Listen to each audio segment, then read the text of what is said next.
not see them lit again in our lifetime.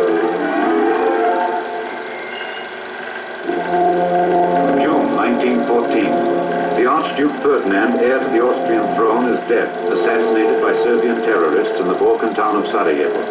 This is the spark that ignites the world. Austria declares war on Serbia. Kaiser Wilhelm II of Germany and his general staff honor their pledge to support the Austrians.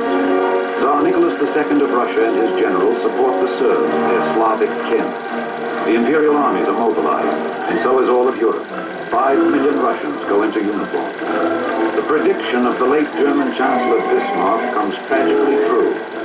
The great European war will come of some damn foolish thing in the Balkans. Hatred of the wholly orthodox autocratic government of Imperial Russia is momentarily forgotten as the Tsar and his armies march headlong into oblivion.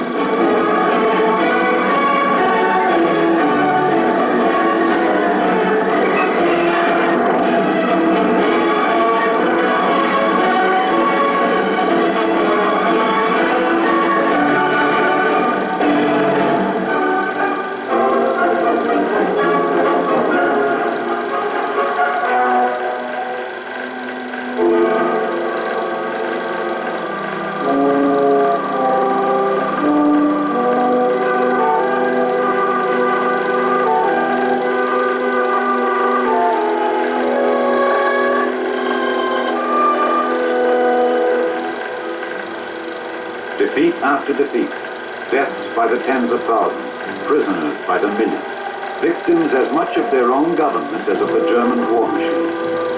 The Tsar personally takes over command of the armies, and his government, totally unprepared for war, totally lacking the means to wage war, has grown more impotent and inept with every year of war.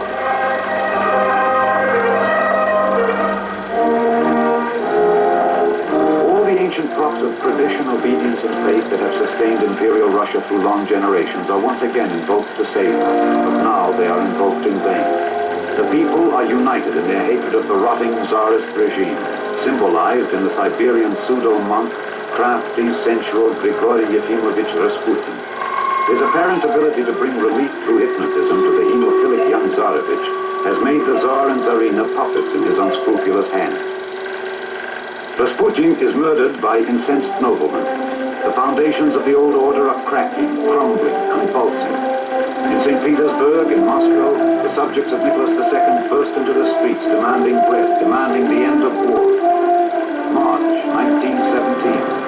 In frenzied panic, the Tsar's advisors report, the capital is in a state of anarchy, the government is paralyzed, the last hour has struck. Troops of the Guards regiments who crushed the uprisings of 1905 and who might crush this one, now refuse to fire, and they too join the revolution.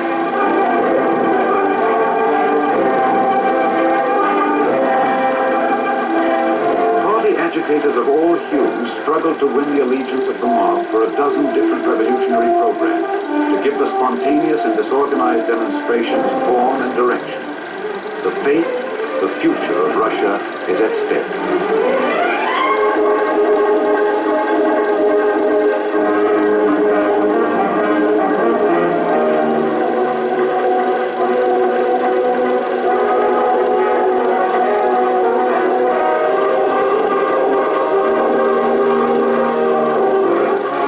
The monarchy disintegrates. The court has lost all control, and the Tsar's demoralized supporters indulge in futile gestures. All await the final words of Nicholas II. We have thought fit to abdicate the throne of Russia and relinquish our sovereign power. And to his intimates he admits, I was born to be unhappy. I bring unhappiness to Russia. After reigning 3 centuries, the House of Romanov fades out in the pathos of a Tsar who is Tsar no more. The Tsarist era is over. People have a new hope. Alexander Kerensky, dominant influence in the provisional government. The revolution has neither been planned nor is it led by the communists. The government is moderate and it is democratic. But the crisis mounts. More military disasters, less and less food, a collapsing economy. Still another change, more drastic change, is on the way. A sealed train races secretly from Switzerland through Germany to St. Petersburg. The German High Command has set in motion one of the most fateful plots in history. Intensify political chaos in staggering Russia, and she will be forced to surrender. Lenin, most violent of revolutionaries, is brought out of exile. The Germans admit, we send Lenin into Russia just as we send shells and poison gas against an enemy. Peace, land, bread, cries Lenin. He urges the soldiers at the front to desert to their villages and seize the land. And he rallies the workers and peasants who have organized democratic councils called Soviets by pledging all power to the Soviets, seeking thereby to crush Kerensky with the support of weary, confused men and women. Leon Trotsky, brilliant apostle of world revolution, and others like him, aid Lenin in his cause. Kerensky has no effective plan to meet the mounting crisis. Lenin, Trotsky, and their associates have a precise one.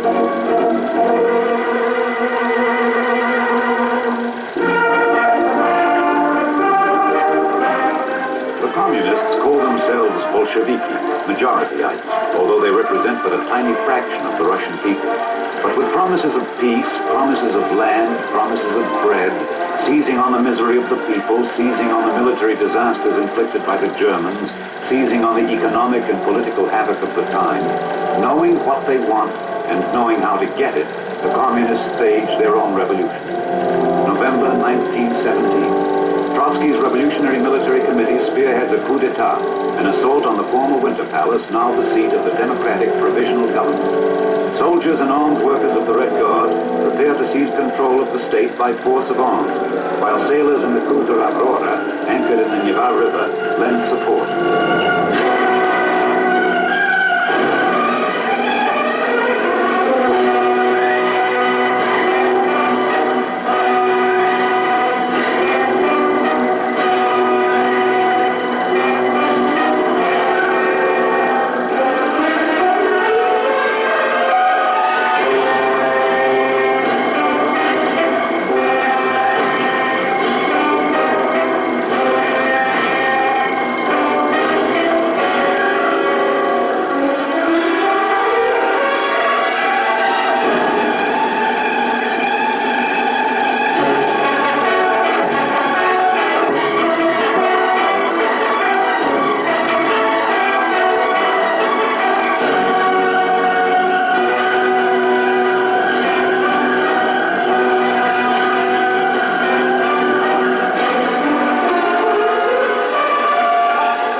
The provisional government means the complete and frank liquidation of the idea of democracy by the idea of dictatorship.